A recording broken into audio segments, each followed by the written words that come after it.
Wow, what up? It's your boy E with Not Only Boxing.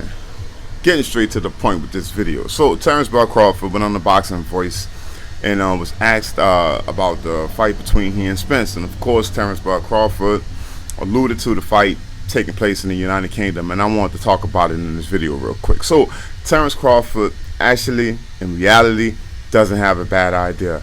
Considering the circumstances, the economy in this country right now, with inflation and things of that nature, it's actually a more lucrative and valuable fight in the United Kingdom. Okay, for some strange reason, Terence Crawford believes that the United Kingdom is more lucrative for him in this situation.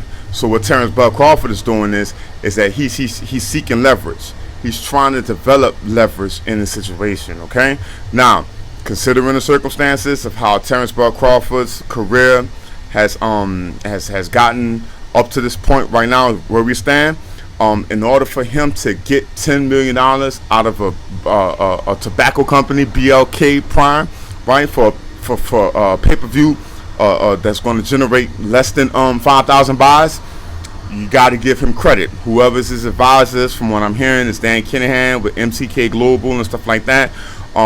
Hey, you know, those guys got some you know, they got some pretty smart people that know how to crunch numbers in order for him to get $10 million and to get $7 million of it up front, right? That's pretty strong business savvy tactics right there. So we got to give Terence Crawford a little credit here. Now, again, when it comes to leverage, let's look at Wembley real quick.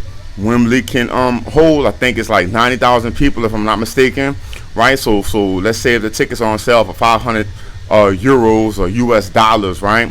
That 90,000 seats, you know, that's over $45 million. You know what I'm saying? I think it equates to like 42 million euros. You know what I mean? When we compare the two exchanges, right? So.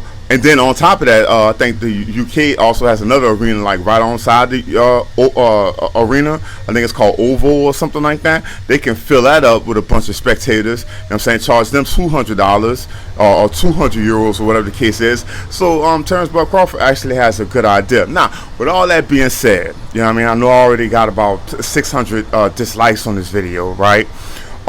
Just when you listen to the interview, the first thing that Terence Crawford says is that he wants the fight to take place in Vegas. That's the first idea that came to his mind. All right, but considering that Terence Crawford is at least listening to different ideas, he's at least trying to develop some wiggle room at the negotiation tables. I mean, you got to give credit to Terence Crawford thinking outside the box here, because I think that this is the best way to make this fight happen. It's got to be something that's going to be outside of the box. You know what I'm saying? If Terence Crawford is willing to give up the United States, right, in order to make this fight happen, to make it lucrative for all parties involved, hey, well, that's leverage for Errol Spence and them at the same time, where they can get the rematch clause set in for you know, the rematch to take place in Dallas Stadium, you know, next go around. So, you know, let me know how you guys feel about it in the comment box below. It's your boy E with Not Only Boxing. Sign out to the next one. I'll let your boy 100.